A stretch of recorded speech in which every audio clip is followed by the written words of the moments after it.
Let's come to the topic. और आज हम जो है क्रैश कोर्स में अगला जो टॉपिक है आपका तो any two contribution of Dadabhai Naoroji and Surendranath Banerjee that is given in your syllabus. So today we will discuss about the contribution of Dada Bhai Naoroji. Okay. तो दादा भाई नौरोजी का आप देख सकते हैं, you can see here 1825 to 1917 इनका जो time span रहा है 1825 के अंदर बर्थ हुआ था, 1917 में इनकी डेथ हुई। This will not ask in your examination that time span of Dada Bhai Naoroji. Okay. The main thing that is asked in his contribution, क्योंकि सिलेबस में दिया है उनके कंट्रीब्यूशन और केवल 2 कंट्रीब्यूशन, तो वो एग्जाम में आपसे यही पूछेंगे any one contribution of Dadabhai Naoroji, कोई भी हो, ठीक है। ये ऐसा नहीं होगा कोई फिक्स कंट्रीब्यूशन को पूछेंगे, ठीक है। तो 2 डिटेल में आपको लिखना होगा। इट मींस सिलेबस पर आपकी अगर कमांड है और उसके अकॉर्डिंग आपने चीज़ों को पढ़ लिया तो आपका चीज़ सही रहेगा, अदरवाइज आप इररिलेवेंट थिंग्स को पढ़ते रहेंगे। तो यहाँ देखें popularly known as grand old man of India, normally उनको जो है grand old man of India कहा जाता है, ठीक है। बर्थ अगर हम देखें तो पारसी फैमिली में हुआ है सितंबर 4 1825। फिर मैं कहूँगा this fact are not necessary. उसके बाद फाउंडेड, ये चीज आपको याद रखना है कि एक ऑर्गेनाइजेशन उन्होंने फाउंड किया जिसका नाम था बॉम्बे एसोसिएशन। ओके, नाउ जो सबसे इंपॉर्टेंट चीज पढ़नी है वो है हिज कंट्रीब्यूशंस। उनके कंट्रीब्यूशन क्या है? तो इंडियाज अनऑफिशियल एम्बेसडर, भारत के वो अनऑफिशियल एम्बेसडर है। एम्बेसडर का मतलब ऐसा व्यक्ति जो जाकर के इंडिया को रिप्रेजेंट करे दूसरे कंट्री में, ठीक है।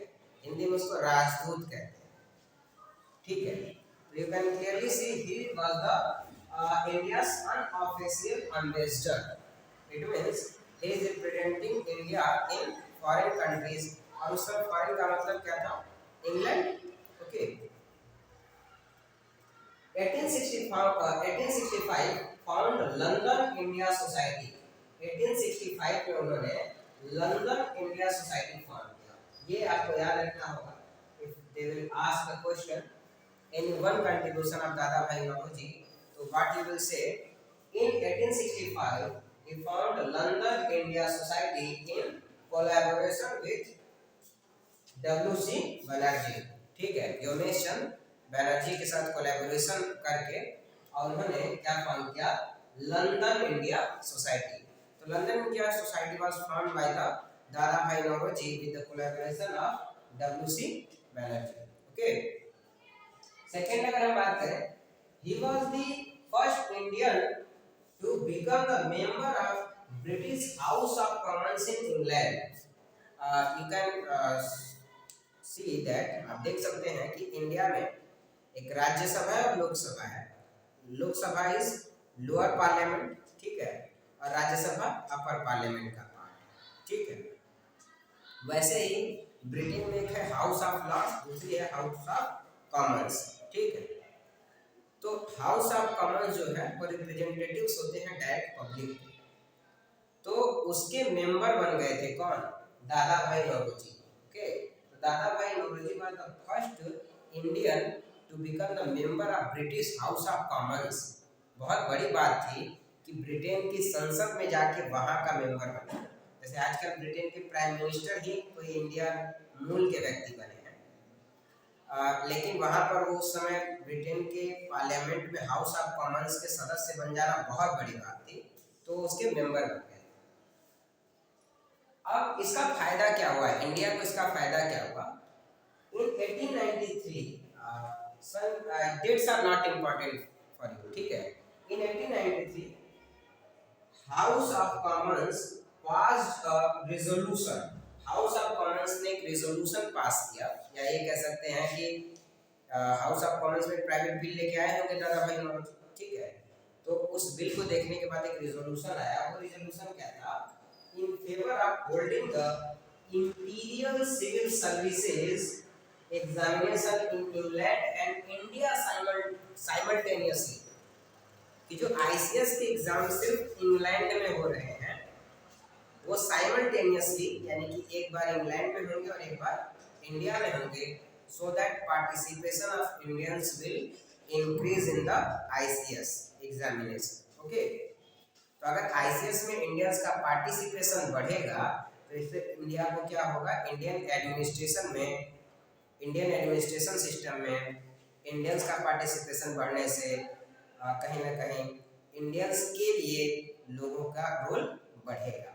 ठीक है, मतलब कुल मिला के इंडियन अगर एडमिनिस्ट्रेशन में ज़्यादा रहेंगे तो इंडियन लोग भी तो खुश रहेंगे ना कि हम भी हैं एडमिनिस्ट्रेशन, ये बात।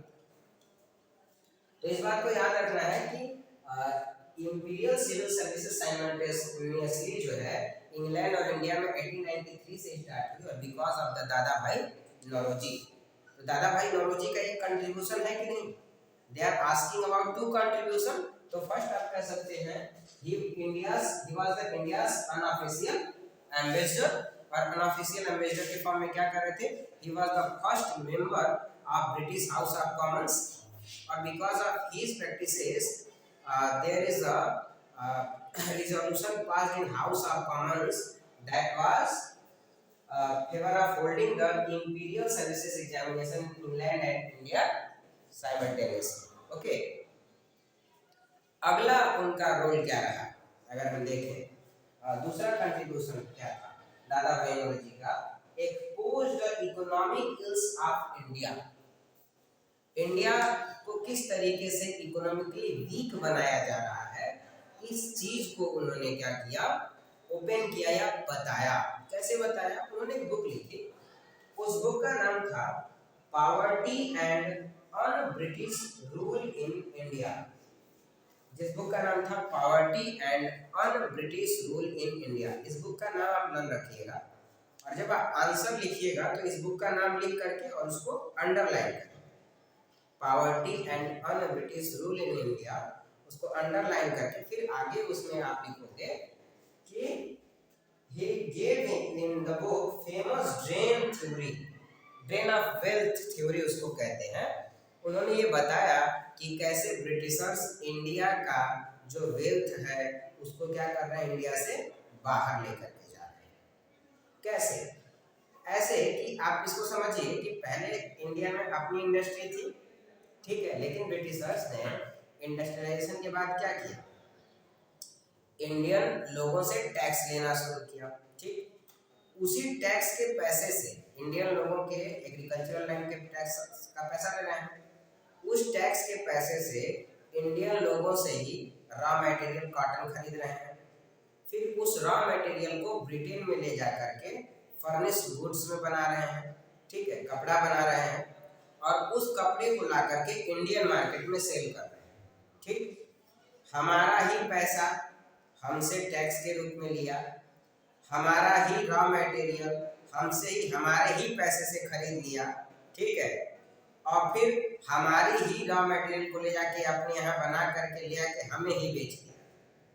ठीक है, तीन तरीके से हमारा इकोनॉमिक एक्सप्लॉइटेशन कौन कर रहे थे, ब्रिटिशर्स कर रहे थे। They are getting taxes from Indian farmers and peasants and landlords, okay, and they are purchasing raw materials for the Indian farmers, okay, और इन चीप प्राइसेस, सस्ते दामों में खरीदते थे और ले जा करके अपने यहाँ उसको फाइनल गुड में बना के इंडिया में महंगे दामों में बेचते थे।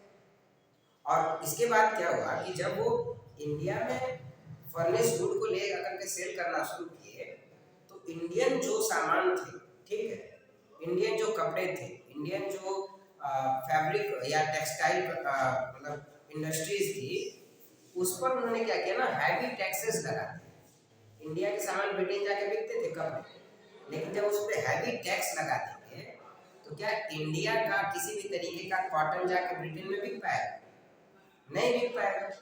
तो इंडियन जो कॉटन इंडस्ट्री थी वो भी तो एक्सप्लॉइट हो गई और डिस्ट्रॉय हो गई, और साथ ही साथ जो कॉटन इंडस्ट्रीज में लगे हुए लोग थे जब वो डिस्ट्रॉय हुए तो वो कहाँ जाएंगे, वो एग्रीकल्चर में जाएंगे। तो इससे एग्रीकल्चर पर बर्डन क्या हुआ, बढ़ा। तो कुल मिलाकर ड्रेन ऑफ वेल्थ थ्योरी बताई उन्होंने, और साथ ही साथ कहा कि ब्रिटिशर्स के टाइम और इंडिया का जो वेल्थ है वो क्या हो रहा है, ड्रेन हो रहा है, यानी कि बह रहा है, इंडिया से बाहर जा रहा है। तो the famous drain of wealth theory is given by the book poverty and un British rule in India, और इसमें क्या है आपका famous drain of wealth theory है। ठीक है, तो आज की क्लास में इतना ही। कल की क्लास में हम लोग जो है वो देखेंगे दूसरा कंट्रीब्यूशन, वो होगा सुरेंद्र नाथ बैनर्जी का कंट्रीब्यूशन। तो thank you, have a nice day.